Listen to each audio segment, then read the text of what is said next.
Hi, welcome to another video. Today's video is all about things that I packed in my hospital bag. I had my baby girl around 3 months ago and I made list after list after list of all things that I wanted to pack in my hospital bag. Today I'm going to talk you through that list and I'm going to tell you what, in my opinion, is definitely worth it and definitely does not need to even bother being bought, let alone packed. So I did watch a couple of hospital bag videos and I asked obviously my friends, my sisters had 2 babies, what people thought were like the top most important items for their hospital bag. And from that, I then like compiled my own list and I just put it in my notes. So me and my boyfriend have a shared notes, and so we could both see what we kind of needed or could add to as we needed. Now my list was split into a few different sections. There was Danielle hospital and Danielle toiletries. There were snacks, there was baby girl, and then there was Sonny, my boyfriend. So if I'm completely honest, Sonny's section, I don't really care for. He's a grown man, he can sort his own stuff out, but I will talk through some of the things that he took as well. The list is quite long, and as you can see, everything is ticked off. So I did take all of this stuff with me. I feel like it goes without saying that this is my hospital bag. These are my opinions, and if you feel differently, or if you think that there are certain things that you should or shouldn't take based on what I say, then please by all means do your own thing. This is your birth, this is your story, your journey, and I am not here to piss on anyone's chips, so to speak. We turned up to the hospital with a suitcase, and I know that might sound quite dramatic, but within that suitcase we had packing cubes or small tote bags. So for example, for Sonny's stuff, he didn't really have a lot of stuff. He had like a small tote bag, and within that he had all his bits, so that when we opened the suitcase, it was like, right, that's all of Sonny's stuff. And then baby girl stuff we had in separate packing cubes. So firstly, that is one thing that I feel was really beneficial in our organisation of it. The things that I had first up on my list were birth plan and hospital notes. When you are pregnant in the UK, every appointment that you go to, they always ask for your notes. And it's got everything to do with your pregnancy and your baby's development and growth. As well as that, we did write out a birth plan. I don't necessarily think that it is the most important thing, because I think all you're doing when you write a birth plan is you are potentially setting yourself up for failure. Your birth is going to happen exactly how it's meant to. So although we did write a birth plan, it was very loose, because as I've said to some of my friends, and I've said to some of you guys in DMs that are preparing to have a baby, expect the unexpected and just know that you're gonna have to go with whatever happens. And that might mean an emergency procedure, that might mean labour for 30 days longer than you wanted it to, that might mean inductions, epidurals, etc, etc. You have to keep an open mind and just remember that the most important thing is your health and your baby's health. So we did have a birth plan, but it was things like I wanted the doctors to talk to me a lot. I wanted them to tell me exactly what was going on. I want communication. I don't want you to be silent and I'm just there like, what's happening? And another thing was in the birth plan, if my baby girl had to be taken straight away, Sonny will 100% go with her. Things like that that we'd kind of discussed together, but I think are important things that in that moment you need to know, and if it's there in black and white, it's like, right, this is what we're doing. Up next we had things like a birth muslin cloth and a birth towel, so that once baby is born they can get wrapped in like your towels, and as long as they're like clean, and your muslins and things like that. We didn't actually use those because she was out and they just wrapped her up, and I never even thought about it after that. I didn't care that she was wrapped in a hospital towel and not our towel. Honestly, at that moment, I'm just happy that she's out and she's healthy. Loose pyjamas, loose being the most important word. No matter how you give birth, loose pyjamas are 1 for comfort, 2 for ease of just, your body's just been through a lot. No one wants to wear tight fitting, like little strappy camisole, like top. No, I bought from Tesco's size, bear in mind I'm like a size 6'8". I think I bought size like 14 pyjamas, because I just wanted to like be like swamped in like material and just feel cozy and comfortable and not get a wedgie and not get like material stuck in my armpit or like twisted straps. T-shirt and shorts, because I gave birth in May, so I didn't know how hot it would be. Pyjamas, great. Dressing gown and slippers or cozy socks. I didn't wear this. I didn't wear my dressing gown or my slippers, but I did take sliders, which I think are really important. So some form of shoe that you can just slip on and go like to the bathroom or walk around after you've given birth, or even before, like whilst you're in labour. A blanket, I did have a blanket, but I didn't like the blanket that I took, so I asked my mum to bring one that was at her house that I knew was a really cosy one. Because depending on, again, when you give birth, it could be chilly. Mine was more for just comfort of, hospital bed sheets are not that luxurious, and they're a little bit crepe papery, like stiff. So a blanket was actually quite nice. Sometimes I just had that over me instead. And then I ordered a couple of cord sets. One was actually to go to the hospital, which I guess you can do more if you are planning your birth for a specific date, or if you're labouring at home for a long time and then you know you're going to go to hospital, you've got time to kind of get ready. So I had a cord, like just a loose fitting trousers and top to go to the hospital, and then I also had the same thing but in a different colour to come home in, so I didn't have to think about outfits. Cool, 2 cords, here we go, bish bash bosh. I didn't spend a lot of money on them. I think I got them from Boohoo, so they were very, very affordable, and I didn't mind if they got dirty or they got any kind of like blood or gunk or anything on them. Lots of knickers, more than you think. Firstly, there's nothing worse than getting somewhere and then realising that actually the pair of knickers that you want aren't your comfiest, and you have no other option and you've got to wear an uncomfy pair of knickers.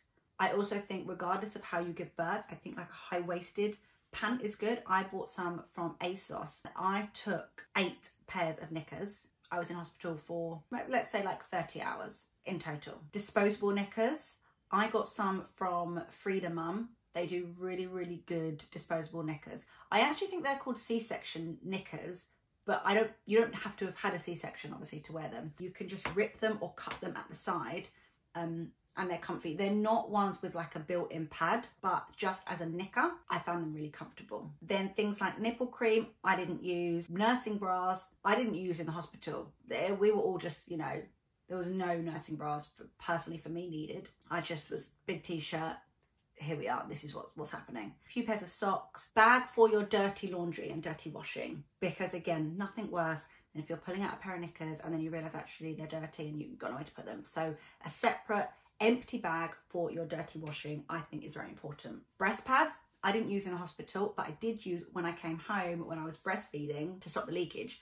I took so many breast pads with me to hospital. I would say pack a couple of sets, maybe like 3 sets, so you've got 6 breast pads. You will need them when you get home. When I got home and I started breastfeeding and I was into the routine of doing that, I was then going through like a couple of breast pads a day. Aluminium nipple covers. Now I bought these because I was so heavily influenced from another new mum that I saw online, and she was like, these have been my saviour. Put them in the fridge, leave them in this, they come in like a little like velvet pouch, put them in the fridge, are nice and cooling. Mine are still in the fridge, I've never got them out once. I think with things like that, wait and see if you need them. Amazon Prime is your best friend. You can literally get them tomorrow if you need them. Don't waste your money until you know that you need them. A handheld fan, yes.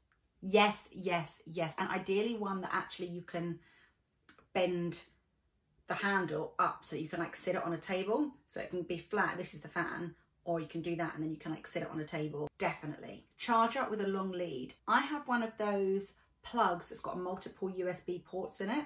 And then I bought some long leads from, again, Amazon. I think they're like 3 meter long, because the plug sockets aren't necessarily near your bed. The plug sockets that are near your bed are maybe being used for medical supplies that obviously you can't just unplug. So definitely a multi-lead plug with extra long charging cables.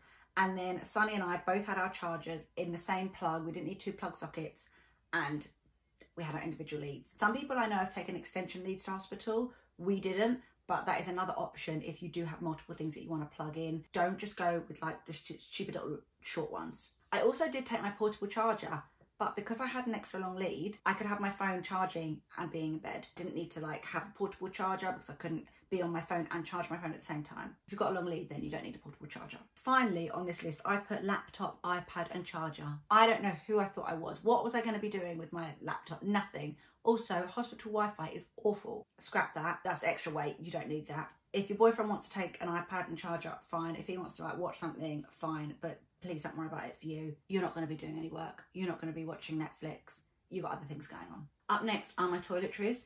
My sister laughed when she saw my toiletries list, but let it be known, I used almost every single thing on this list. Obviously, toothpaste, toothbrush. I wear a nighttime retainer, so making sure that I took my retainer in its case as well. Makeup wipes, because as much as I love using a cleansing balm and my muslin, again, you're in hospital, there's not really time for that. You're not going to your ensuite bathroom. Hairbrush, very important. Enough scrunchies and different types of hairbands. For me, this is really important because when I go to sleep, I'll use a big fluffy scrunchie. Actually, during the day, if I tie my hair up, I'll use like a thin slip silk mini scrunchie. Maybe that's just a me thing, but if you are particular with what you use to tie your hair up, don't be embarrassed to take several types of scrunchies. I also took a couple of different claw clips as well. A body flannel, reusable cotton pads, and a face muslin just in case. When I did go to the bathroom and like I felt okay enough to kind of spend a bit of time there, I actually did like just wipe my face down with just some cold water, reusable cotton pads. I did do my skincare routine. I did decant things like my toner and my eye cream, shower cap, because if you've got hair like me and if it gets wet or humid, it fuzzes up, you need a shower cap. And then things like face wash, eye cream. I use a radiant serum because it makes me feel good. When you are giving birth, when you're in hospital, you can feel, let's be honest, a little bit crap. You can feel groggy. And I thought these are little things that I can do to help make myself feel as good as possible. So for me, it was the Quarterly Radiant Serum. The bottle is quite heavy. I did not decant it. I took it with me. For me, it was a priority. Facial moisturiser and an SPF. Where we were, my bed was right by a massive window, which was lovely for letting the light in, but obviously also rays. When you are in bed all day and you can't actually escape the window, you need that to make sure that your face is still protected. Vaseline or a lip balm. For me, I'm a Vaseline girl. Maybe like a backup lip balm as well, because something to do with like the aircon or something in hospitals dries your lips out. I would say a Vaseline in every possible kind of pouch. Deodorant, obviously. Hand sanitizer. Obviously in hospitals they have loads of hand sanitizer, but it's good if you've got one that you like, a scent that you like. Sometimes they can feel a bit sticky, the ones in hospitals, they're like medical grade ones. Body wash and a body moisturizer. Belly oil. I did take belly oil, but I didn't really use it. A sleep eye mask, one of those masks to cover your eyes. Because again, you're in a hospital, if you're sharing a ward with loads of other women, the lights could be on, there could be things going on. You just need to be able to get your sleep when you've actually got a moment to get some sleep. One large towel and one hand towel. Where I gave birth, they did not provide me with towels, so I needed to take my own. But I think even if they had have done, the comfort of having my own towel, it smells of my home. It's a towel that I know. Silk pillowcase. Yes, I did use a silk pillowcase. So I put my silk pillowcase over the top of the pillowcase that was already on the pillow, and it really helped me sleep and get a better night's rest. Don't be ashamed to take your silk pillowcase. And actually all the nurses were coming in saying, look at your lovely pillowcase you've got there. What a smart idea. Yeah, and I was comfortable. I was happy. And finally, I have on my list makeup. My sister laughed in particular at that. She was like, you're not going to want to be putting makeup on. And I tell you what, I did put makeup on to leave the hospital. We were taking our daughter home for the very first time. I felt good enough to put a bit of makeup on, not for photos, not for content, for me to walk out of that hospital and walk into our house with our baby girl, and I felt good. I felt like me. I took a very, very condensed amount of makeup, literally like one bronzer, one blusher, a mascara. I think it was a tinted moisturiser and a lip balm, like the bare minimum. I sat in the hospital bed before we left and it made me feel good. Okay, the last few things that were for me before we move on to baby girl's bits is my snacks section. I have my water cup. I've called her Veronica. Well, actually, Instagram called her Veronica, and she's my reusable cup. I use her for comfort. I actually got her during the pandemic, and I think it was my way of like coping. Me and Veronica, we had a great time. The snacks that I took they were very, very rogue. Grapes, obviously, salted popcorn, just my absolute like weakness. These little sour cream pretzels that you can get in Costco. I'm obsessed with them. And then we bought you can get like 3 for £1, little like jelly sweets or little chocolates. So we just got like a few of those. That is everything for me. Now, that might sound like a lot, but if I'm honest, I actually think that was a very reasonable amount. There are some things, like I said, that I didn't end up using that you don't need to bother taking. And actually it was the heavier things, like my laptop. Do not take a laptop. Just don't do it.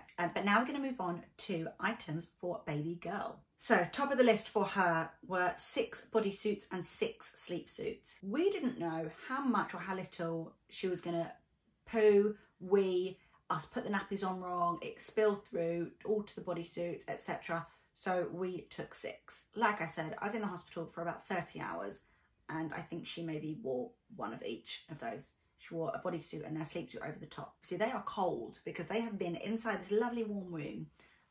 So when they come out, having a sleep suit that is like got the feet in and potentially the hand covers, or if not, little mittens as well.